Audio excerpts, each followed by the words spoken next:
Alhamdulillahirrahmanirrahim. Wassalatu wassalamu ala asyrofil mursalin wa ala alihi washabihi ajmain. Asyhadu an la ilaha illallah wa la ilaha illallah wa asyhadu anna Muhammadan abduhu wa rasuluhu la nabiyya ba'da. Terima kasih telah membawa pengabdian UMP sebagai salah seorang putra penampung yang bertugas di UMP, membawa pengabdian dalam rangka membantu regulasi atau proses bagaimana penetapan hari jadi dari Parangkuang itu bisa terwujud. Sebenarnya kegiatan untuk memulai proses bagaimana penetapan atau mencari hari jadi dari Parangkuang beberapa waktu yang lalu kita sudah musyawarahkan dengan undang beberapa tokoh mengambil bagaimana pandangan kita bersama. Namun di saat itu ada 3 hal yang kita musyawarahkan. Yang pertama tentang hari jadi negeri Parangkuang, yang kedua logo negeri Parangkuang, dan yang ketiga buku sejarah negeri Parangkuang. Nah, hal ini disepakati saat itu bahwa akan dibentuk tim perumus yang akan bekerja, tim Pojak akan bekerja bagaimana menyusun atau mencari data. Setelah diskusi dengan Rizky beliau menyatakan siap biar kami ajukan di pengabdian UMP.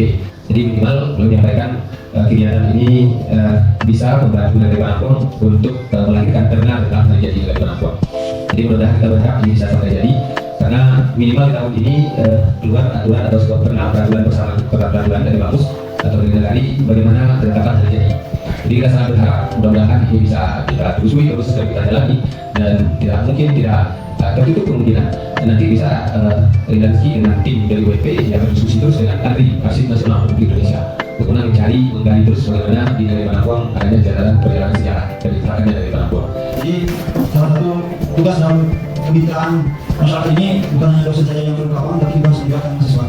Dan menjadi bayangan kenapa kalau ada mahasiswa Parangkuang maka tidak masuk apa yang kita libatkan. Jadi dari Parangkuang ini kita coba cover, kita identifikasi dan bisa kita libatkan apapun yang kita libatkan dari Parangkuang. Supaya bukannya mereka supaya tahu dengan kampung sendiri, itu tadi salah satunya. Dan kalau sudah dirantau bukan dengan kampung. Tujuan dari pengabdian kali ini sebenarnya ada 2 poin inti yang akan kita lihat, dan itu merupakan target ataupun sudah menjadi rancangan dari warga negara sendiri. Yang pertama terkait dengan hari jadi negara. Yang mana juga kita ada beberapa poin inti yang mesti harus diselesaikan terlebih dahulu sebelum bisa menetapkannya. Yang pertama bagaimana proses pembentukan regulasinya. Yang kedua sebagaimana sampaikan oleh tadi bagaimana adanya buku sejarah, dan ini sudah dalam proses juga. Jadi kita berusaha bagaimana untuk bisa mensinergikan antara tujuan dari pemerintahan negeri Parangkuang, dan kita mencoba untuk bisa berusaha juga dari tim MP untuk bisa terlibat dalam hal ini. Salah satu cara daripada berusaha bagian itu nanti teman, kalau memungkinkan nanti kita bikin naskah, ya, naskah akademiknya. Jadi naskah akademik itu ada 3 aspek. Pertama aspek filosofi, ya, kemudian aspek sosiologis. Sosiologis itu masuk historis. Sosiologis itu kita lihat historis juga. Baru aspek legal, kan gitu. Jadi ketika nagari ini mau dibuatkan hari jadinya, tentu ada apa sebabnya nagari ini mesti dibuat hari jadinya. Nah, itu mungkin kita bisa anggap itu semacam visi-visi, ya, filosofi itu semacam visi-visi. Konsepnya kenapa kita harus bernagari, gitu. Sampai nanti penampungan itu kenapa itu namanya, ya, penampung, ya. Jadi ketika kita menyusun satu hal saja, kalau memang ada beberapa perbaikan, kita menjadi apa perbaiki, sehingga tidak ada pertentangan.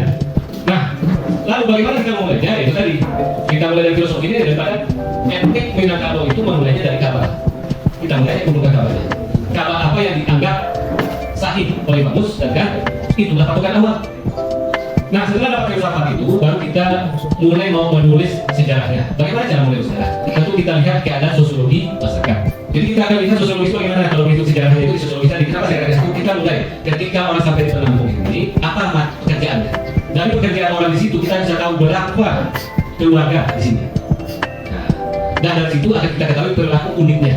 Nah, pasti ada perilaku unik. Kenapa? Karena filosofi dulu tentu supaya orang kalau di dataran rendah tidak bersama petir, pasti ada kekuatannya. Pasti ada tanda-tanda segala macam. Nah, itu yang nanti kita sebut sebagai kearifan lokal. Nah, jadi kearifan lokal itu seperti apa?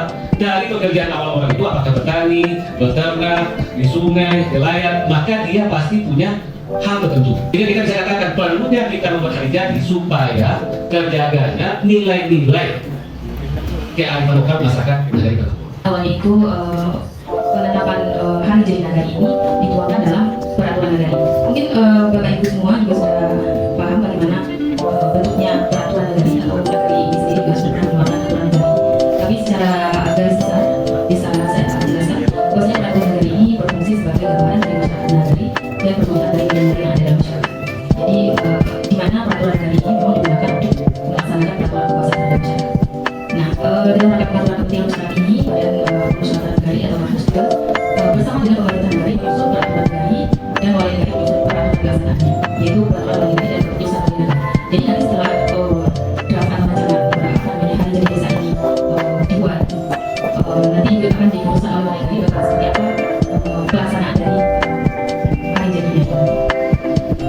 Nah, bagaimana dengan partisipasi